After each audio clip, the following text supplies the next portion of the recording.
Elle est celle dont je n'ose prononcer le nom, tant mon cœur frémit de honte à son évocation.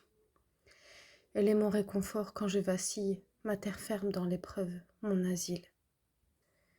Elle qui provoque à coup sûr en moi ce que la raison, l'âme, le cœur, la voix ne peuvent endurer qu'avec émoi. Je suis orpheline d'une partie de moi, amputée par le voile de la vie d'ici-bas. Ma vie sans elle, un indicible équilibre, la douleur du manque et ce qui me pousse aussi à vivre. Que suis-je pour mériter d'elle l'infime, elle, la lionne de Benu Hashim? Mon cœur saigne autant que mes veines, de survivre ici-bas, sans ma tante, mon modèle. Pourtant sa présence, je le jure, me serait insupportable, au point par Dieu, je crois, que s'enfuirait mon âme. Elle est l'éloge et la digne héritière de la sainte mère de son père. Elle sera contre moi, je le sais, en colère, elle qui détestait tout statut, tout égard, elle de qui l'humilité était l'étendard.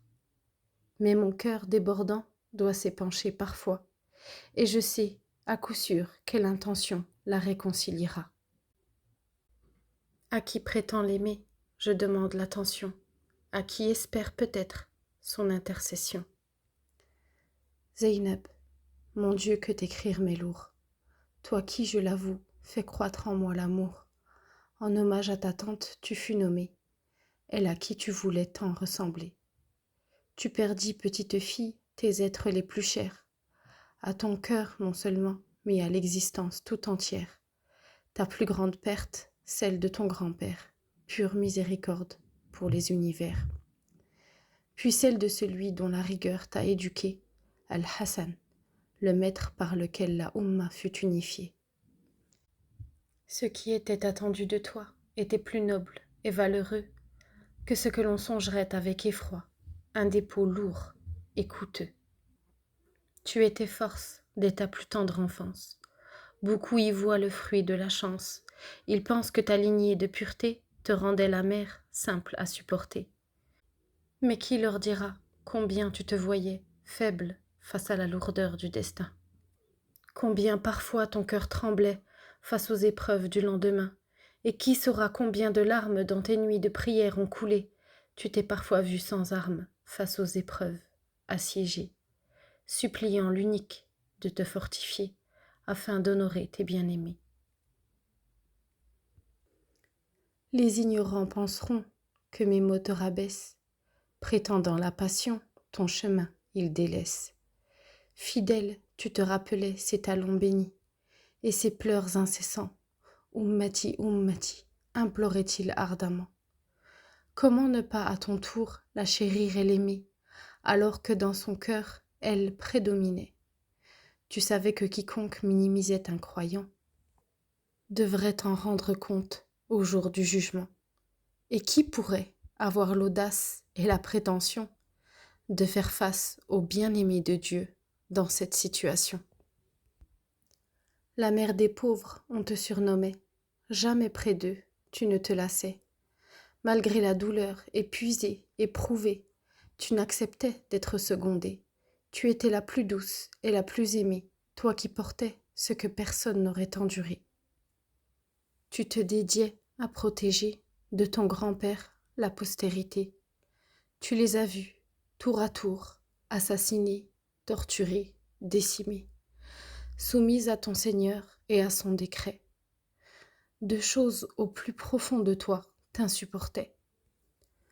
La première, sans aucun doute, était que l'on vous encense, car tu ne te voyais qu'une simple servante pour ta communauté, que la meilleure des créatures chérissait. La seconde, à coup sûr, en toi provoquait la colère et le visage fermé. Tu ne pouvais en effet tolérer qu'on vous lamente avec pitié. Tu disais, si j'ai perdu mes petits, mes aînés, il en est de même pour chaque être de ma communauté. En quoi serais-je privilégié ou épargné? Telle était la compréhension de la sincérité.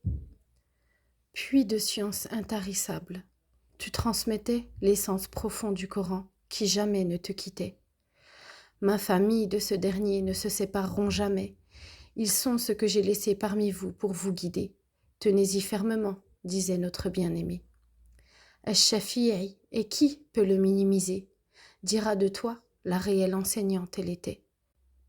Tu impressionnais par ta présence le criminel avéré, tout en étant la plus humble face aux dénués. Tout ce que tu possédais, sans relâche, tu donnais, et tu étais la dernière qui se nourrissait. De tes mains, le pain tu pétrissais, puis patiemment tu le distribuais. Vous servez de votre grand-père la communauté, en aucun cas l'inverse, disait la purifiée, ta douce mère, et ô combien élevée, dont le statut restera aux yeux des vivants dissimulé. Tu es celle pour qui la jalousie m'étreint, car n'est digne de toi même le plus bel écrin. Je colère qu'un croyant te méconnaisse, je fulmine qu'un autre te délaisse. Mon cœur, quand on affabule, se serre, je veux leur crier qu'il vaudrait mieux se taire. Avec tristesse néanmoins, je tolère, qu'autre que moi grandement te considère. Jalousement, je l'avoue, j'aimerais que mon amour soit le seul complet. Tels sont les états contradictoires que vit celle qui vit avec l'espoir. L'espoir qu'un jour le voile se lève, même si la honte, je le jure, me précède. Comment gérer en moi l'attente insoutenable de n'être rien qui soit et de vouloir l'insaisissable? Tu dirais sans conteste, Ya Sayyidati, que nous avons tant faibli. Oui, nous sommes perdus. Nous nous sommes perdus, perdus bien trop loin du but. Nous devions être unis, nous voilà démembrés, chacun dénigrant l'autre au nom de sa vérité. Les passions de notre ego nous ont enchaînés. La vie d'ici-bas dans nos cœurs, elle, a triomphé.